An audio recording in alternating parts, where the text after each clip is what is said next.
Hosadiganta digital ವಾಹಿನಿಯ ಎಲ್ಲ ವೀಕ್ಷಕರಿಗೆ ವಿಶ್ವಾವಸು ಸಂವತ್ಸರದ ಯುಗಾದಿ ಹಬ್ಬದ ಹಾರ್ದಿಕ ಶುಭಾಶಯಗಳು. ನಮ್ಮ digital partners Shakti silk route, unity building, JC ರಸ್ತೆ, ಬೆಂಗಳೂರು. ಮನೆಯಲ್ಲಿ ಕುಳಿತು ಬ್ರಾಹ್ಮಣ ವಧುವರ ಮಿಶ್ರಣೆ ಮಾಡಲು ಒಂದು ಸುವರ್ಣಾವಕಾಶ. ಸಂಪರ್ಕಿಸಿ ಅನುರಾಗ ಮ್ಯಾಟ್ರಿಮೋನಿ. ಜಗತ್ತನ್ನು ನೋಡೋಣ ಬನ್ನಿ, ನಮ್ಮೊಂದಿಗೆ ನಡೆಸಿ ಧಾರ್ಮಿಕ ಯಾತ್ರೆ. ಹಾಗಾದರೆ ಈ ವಿಶ್ವಾವಸು ಸಂವತ್ಸರದಲ್ಲಿ ಧನಸ್ಸು ರಾಶಿಯವರಿಗೆ ಯಾವ ರೀತಿಯ ಒಳಿತುಗಳು ಈ ವರ್ಷದ ಗರ್ಭದಲ್ಲಿ ಅಡಗಿದೆ, ಯಾವ ರೀತಿಯ ಕೆಲವು ಹಿನ್ನಡೆಗಳು ಅಡಗಿರಬಹುದು ಅನ್ನೋದರತ್ತ ಸ್ವಲ್ಪ ನಾವು ಬೆಳಕು ಚೆಲ್ಲೋಣ. ಧನಸ್ಸು ರಾಶಿಗೆ ವಿಶೇಷವಾಗಿ, ಯಾಕೆಂದರೆ ಈ ಮನೆಯ ಯಜಮಾನನೇ ಗುರುವಾಗಿದ್ದಾನೆ. ಅಂತಹ ಗುರುವಿನ ದಿವ್ಯವಾದಂತಹ ಅನುಗ್ರಹ ಎಲ್ಲಿಂದ ಸಿಗುತ್ತೆ? ಕಳತ್ರ ಸ್ಥಾನದಿಂದ ಇವರಿಗೆ ಒದಗುವಂತಹದ್ದು ಅವಕಾಶವಾಗಿ ಬರುತ್ತೆ. ಹಾಗಾಗಿ ಈ ವಿಶ್ವಾವಸು ಸಂವತ್ಸರದ ಸಂದರ್ಭದಲ್ಲಿ ವಿಶೇಷವಾಗಿ ಅದೃಷ್ಟವನ್ನು ನಿರೀಕ್ಷಿಸಬಹುದಾದಂತಹ ಸಂಪನ್ನತೆಯನ್ನು ಈ ಒಂದು ಧನಸ್ಸು ರಾಶಿಯವರು ಹೊಂದಿರಬಹುದು. ಆದರೆ ಈ ರಾಶಿಯ ಆಂತರ್ಯದಲ್ಲಿ, ಅಂದರೆ ಧನಸ್ಸು ರಾಶಿ ಹೇಳುವಂಥದ್ದೇ, ಈಗ ಧನಸ್ಸನ್ನು ಯಾವುದಕ್ಕಾಗಿ ಉಪಯೋಗಿಸ್ತಾರೆ ಅಂತಂದರೆ ಶಾಂತಿಯ ಸಂರಕ್ಷಣೆಗಾಗಿಯೂ ಒಬ್ಬ ನ್ಯಾಯಕ್ಕಾಗಿ ಹಂಬಲಿಸುವಂಥ ಒಬ್ಬ ಯೋಧ ಧನಸ್ಸುಗಳನ್ನು ಉಪಯೋಗಿಸಬಹುದು. ಹಾಗೆಯೇ ನಾಶಕ್ಕಾಗಿಯೂ ಒಬ್ಬ ದುಷ್ಟ ಧನಸ್ಸುಗಳನ್ನು ಉಪಯೋಗಿಸಬಹುದು. ಇವತ್ತು ಆಧುನಿಕವಾದ ಕಾಲದಲ್ಲಿ ನಾವು ಧನಸ್ಸನ್ನು ಯಾವ ರೀತಿಯಲ್ಲಿ ನೋಡಬೇಕು ಅಂತಂದರೆ, ನಮ್ಮ ಆಧುನಿಕ ಶಸ್ತ್ರಾಸ್ತ್ರಗಳು, ಬಾಂಬು ಅಥವಾ ರೈಫಲ್ ಅಥವಾ ಈ ದೇಶಗಳ ನಡುವೆ ಯುದ್ಧದಲ್ಲಿ ಯಾವೆಲ್ಲ ಡಿಸ್ಟ್ರಕ್ಟಿವ್ ಆಯುಧಗಳು ಏನಾಗುತ್ತೆ ಉಪಯೋಗಿಸಲ್ಪಡುತ್ತೋ, ಕ್ಷಿಪಣಿಗಳು, ರಾಕೆಟ್ಗಳು, ಇನ್ಯಾವುದೋ ಒಂದು ಸ್ವರೂಪದ ಸಿಡಿತಲೆಗಳು, ಇಂಥದ್ದೇನಿರುತ್ತೆ ಇದನ್ನು ಕೂಡ ನಾವು ಗ್ರಹಿಸಬೇಕು. ಅಂದರೆ ಈ ಧನಸ್ಸು ರಾಶಿಯ ಒಂದು ಆಂತರ್ಯದ ಸತ್ವವೇ ಬೆಂಕಿಯ ಸ್ವರೂಪದ್ದಾಗಿರೋದ್ರಿಂದ ಈ ರಾಶಿಯ ಜನ ತಮ್ಮಲ್ಲಿರುವಂಥ ಅಸಹನೀಯ ಸ್ವರೂಪವನ್ನು ಸ್ವಲ್ಪ ನಿಯಂತ್ರಿಸಬೇಕಾದಂಥ ಅನಿವಾರ್ಯತೆ ಇರುತ್ತೆ. ಯಾಕೆ ಅಂತಂದರೆ ಇವರ ಜಾತಕದ ಸುಖ ಸ್ಥಾನಕ್ಕೆ ಶನೈಶ್ಚರನ ಎಂಟ್ರಿ ಮಾರ್ಚ್ 29ರಿಂದ ಆಗಲ್ಪಟ್ಟಿರೋದ್ರಿಂದ ಇವರು ಸುಖವನ್ನು ಅನುಭವಿಸಬೇಕು ಅನ್ನುವಂತಹ ತಮ್ಮ ಮಹತ್ವಾಕಾಂಕ್ಷೆಯ ಹೃದಯದ ಒಂದು ಅಭಿಲಾಷೆಯನ್ನು ಹಾಳು ಮಾಡೋದರಲ್ಲಿ, ಸುಖವನ್ನು ಹಾಳು ಮಾಡೋದರಲ್ಲಿ ಶನೈಶ್ಚರ ತನ್ನದೇ ಆದಂತಹ ಪಾತ್ರವನ್ನು ನಿರ್ವಹಿಸ್ತಾ ಇರ್ತಾನೆ.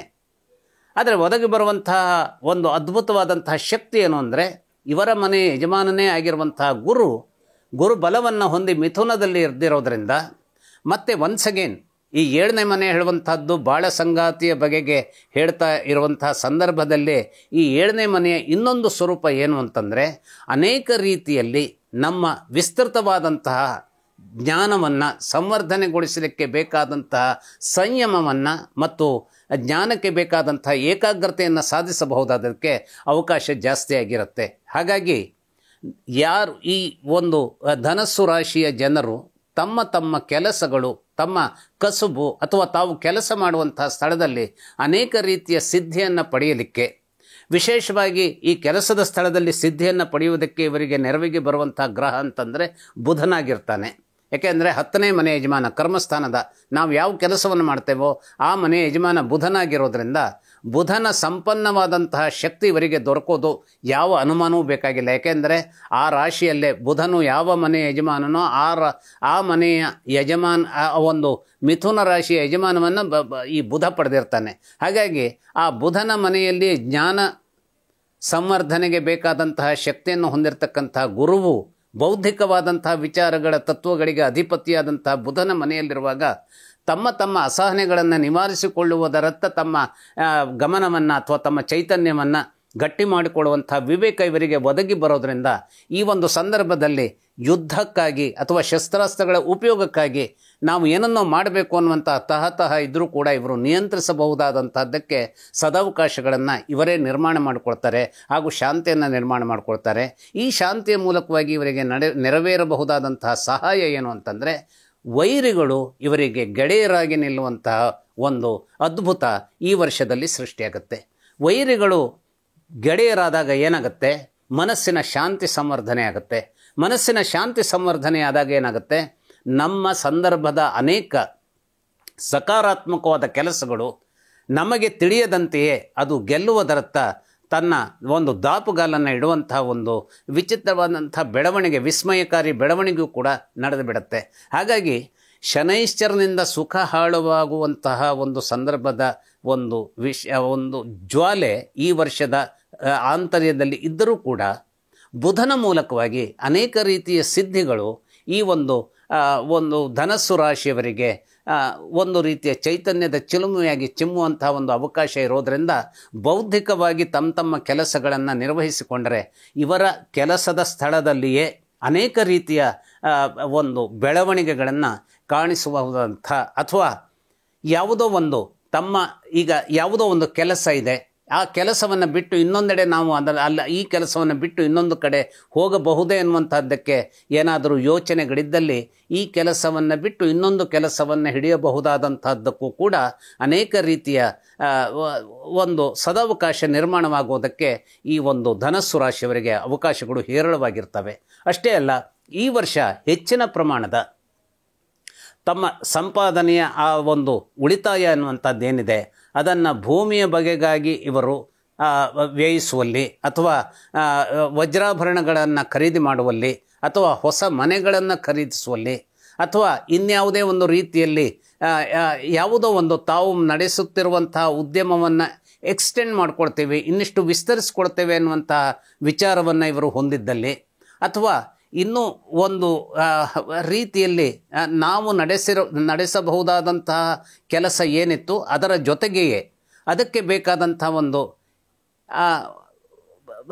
ನಾವೇನು ಇವತ್ತು ಈಗ ಅಕಸ್ಮಾತ್ತಾಗಿ ನಾವು ಯಾವುದೋ ಒಂದು ಕಾರ್ಖಾನೆಯನ್ನು ನಡೆಸ್ತಾ ಇದ್ದೇವೆ ಅಂತ ಹೇಳುವಂಥದ್ದಾದರೆ ಅದರ ಬೈ ಪ್ರಾಡಕ್ಟ್ ಏನಿರುತ್ತೆ ಅದು ಇನ್ನೊಂದು ಸ್ವರೂಪದಲ್ಲಿ ಇನ್ನೊಂದು ಯಾವುದೋ ಒಂದು ಹೊಸ ಉದ್ಯಮಕ್ಕೆ ಬೇಕಾದಂತಹ ಮೂಲ ಸಾಮಗ್ರಿಯಾಗಿ ನಿಂತ್ಕೊಳ್ಬಹುದಾದಂಥದ್ದಕ್ಕೆ ಅದು ತನ್ನದೇ ಆದಂಥ ಒಂದು ವ್ಯಾಪ್ತಿಯನ್ನು ಅದು ಕೊಟ್ಟುಬಿಡುತ್ತೆ. ಹಾಗಾಗಿ ಇಂಥದ್ದನ್ನು how best we can use that particular by product in a profitable way ಅನ್ನುವಂಥದ್ದನ್ನು ಚಿಂತಿಸೋದಕ್ಕೂ ಕೂಡ ಈ ಒಂದು ರಾಶಿಯವರಿಗೆ, ಧನಸ್ಸು ರಾಶಿಯವರಿಗೆ ಈ ವರ್ಷ ಅವಕಾಶಗಳು ಹೇರಳವಾಗಿದೆ.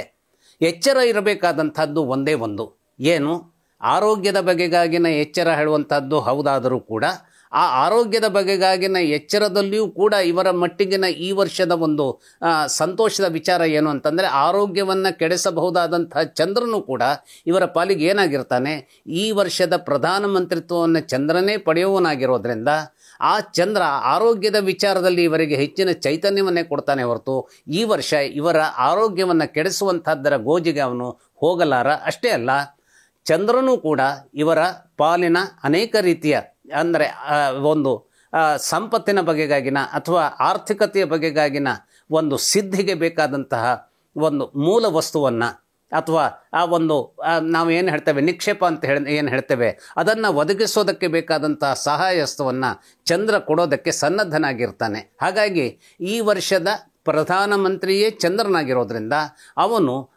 ಈ ಒಂದು ಗುರುವಿನ ಒಂದು ಯಜಮಾನತ್ವದ ಧನಸ್ಸು ರಾಶಿಯವರಿಗೆ ಆರ್ಥಿಕತೆಯ ಬಲವಾಗಿ ನಿಂತುಕೊಳ್ಳೋದಕ್ಕೆ ತನ್ನ ಸಂಪೂರ್ಣವಾದಂತಹ ಸಹಾಯಸ್ತವನ್ನು ಅವನು ಒದಗಿಸ್ತಾನೆ. ಅಷ್ಟೇ ಅಲ್ಲ, ಇವರಿಗೆ ಇನ್ನೊಂದು ರೀತಿಯ ಒಂದು ಆ್ಯಡೆಡ್ ಅಡ್ವಾಂಟೇಜ್ ಏನು ಅಂತಂದರೆ, ಸುಖವನ್ನು ನಾಶಪಡಿಸ್ತಾ ಇದ್ದ ಈ 1.5 ವರ್ಷದಿಂದ ಸುಖವನ್ನು ನಾಶಪಡಿಸ್ತಾ ಇದ್ದಂತಹ ರಾಹು ಏನು ಮಾಡ್ತಾನೆ ಅಂತಂದರೆ, ಇವರಿಗೆ ಈ ವರ್ಷ ಮೇ ಮಧ್ಯಭಾಗದಲ್ಲಿ ಆತ ಮೀನರಾಶಿಯಿಂದ ಕುಂಭರಾಶಿಗೆ ಬರುವವನಾಗಿರೋದ್ರಿಂದ ಸುಖವನ್ನು ಹಾಳು ಮಾಡುತ್ತಿದ್ದಂಥ ರಾಹು ಸುಖವನ್ನು ಸಂವರ್ಧಿಸೋದಕ್ಕೆ ಬೇಕಾದಂತಹ ಒಂದು ಧೈರ್ಯವನ್ನು ಒದಗಿಸುವಂತಹ ಕಾಮಧೇನುವಾಗಿ ತನ್ನನ್ನೇ ತಾನು ಪರಿವರ್ತಿಸಿಕೊಳ್ಳುವಂತಹ ಒಂದು ವಿಶೇಷವನ್ನು ಕೂಡ ಅವನು ತೋರಿಸ್ತಾನೆ.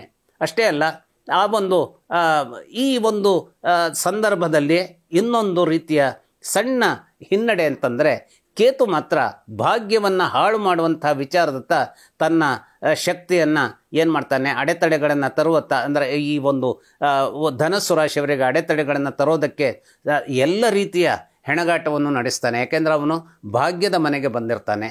ಅಂತಹ ಭಾಗ್ಯದ ಮನೆಗೆ ಹಾಗಾದರೆ ಭಾಗ್ಯ ಅಂದರೆ ಎಲ್ಲಿ ಬಂದಿರ್ತಾನೆ, ಅವನು ಸಿಂಹರಾಶಿಗೆ ಪ್ರವೇಶಿಸಿರ್ತಾನೆ. ಅಂತಹ ಸಿಂಹರಾಶಿಗೆ ಬಂದಂಥ ಕೇತು ಭಾಗ್ಯಗಳನ್ನು ಹಾಳು ಮಾಡುವಂತಹ ಯೋಚನೆಯನ್ನೇ ಇಟ್ಟುಕೊಂಡು ತನ್ನ ಕಾಯಕವನ್ನು ನಡೆಸಬಹುದಾದಂತಹ ಸಂದರ್ಭ ಇದ್ದರೂ ಕೂಡ ಯಾವತ್ತೂ ಧೈರ್ಯಕ್ಕೆ ಹಿನ್ನಡೆಯನ್ನು ತೋರಿಸಲಿಕ್ಕೆ ಸಾಧ್ಯ ಇರದೇ ಹೋದಂತಹ ಈ ಧನಸ್ಸು ರಾಶಿಯವರು ಧೈರ್ಯವನ್ನು ಸಂಭಾಳಿಸಿಕೊಂಡಲ್ಲಿ ಯಾವುದೇ ರೀತಿಯ ಅಡೆತಡೆಗಳನ್ನು ಕೇತು ತರಬಹುದಾದರೂ ಕೂಡ ಕೇತುವಿನ ಸಂಗಾತಿಯಾದಂತಹ ರಾಹು ಕೊಡುವಂಥ ಧೈರ್ಯದ ಮೂಲಕ ಅನೇಕ ರೀತಿಯ ಒಳಿತುಗಳನ್ನು ನಿರ್ಮಾಣ ಮಾಡಿಕೊಡುವಲ್ಲಿ, ಅಂದರೆ ಇದರ ಅರ್ಥ ಏನು, ಯಾವನೋ ಒಬ್ಬ ನಮ್ಮನ್ನು ಘಾಸಿಸಲಿಕ್ಕೆ ಅಥವಾ ಕೆಟ್ಟದ್ದನ್ನು ಮಾಡಲಿಕ್ಕೆ ಇದ್ದಾನೆ ಅಂತಾದರೂ ಕೂಡ ಇನ್ನೊಂದು ಸ್ವರೂಪದಲ್ಲಿ ಇನ್ನೊಬ್ಬ ನಮಗೆ ಬೇಕಾದಂತಹ ಒಳಿತುಗಳನ್ನು ನಿರ್ಮಾಣ ಮಾಡುವಂಥದ್ದಕ್ಕೆ ಅವಕಾಶವನ್ನು ವರ್ತಮಾನದಲ್ಲಿ ನಿರ್ಮಿಸಿಕೊಡ್ತಾನೆ ಅನ್ನುವಂತಹ ಆಶಾವಾದತ್ವಕ್ಕೂ ಕೂಡ ಧನಸ್ಸು ರಾಶಿಯವರು ತಮ್ಮ ಎಚ್ಚರವನ್ನು ಇಟ್ಟುಕೊಳ್ಬೇಕಾಗತ್ತೆ. ಆ ಎಚ್ಚರವನ್ನು ಇಟ್ಟುಕೊಂಡ್ರೆ ಖಂಡಿತವಾಗಿ ಸೋಲುವಂಥ ವರ್ಷವಾಗಿ ಈ ಒಂದು ವಿಶ್ವಾವಸು ಸಂವತ್ಸರ ನಿಂತುಕೊಳ್ಳುತ್ತೆ ಅಂತ ಭಯಪಡಬೇಕಾಗಿಲ್ಲ. ಗೆಲುವನ್ನು ಸಂಪಾದಿಸಿಕೊಡಬೇಕಾದಂತಹ ಒಂದು ಕರ್ತೃತ್ವ ಶಕ್ತಿಯನ್ನು ಸಮರ್ಥಿಸಿಕೊಡಬಹುದಾದಂತಹ ವಿಚಾರಕ್ಕೂ ಕೂಡ ನಾಂದಿಯನ್ನು ಹಾಡುತ್ತೆ.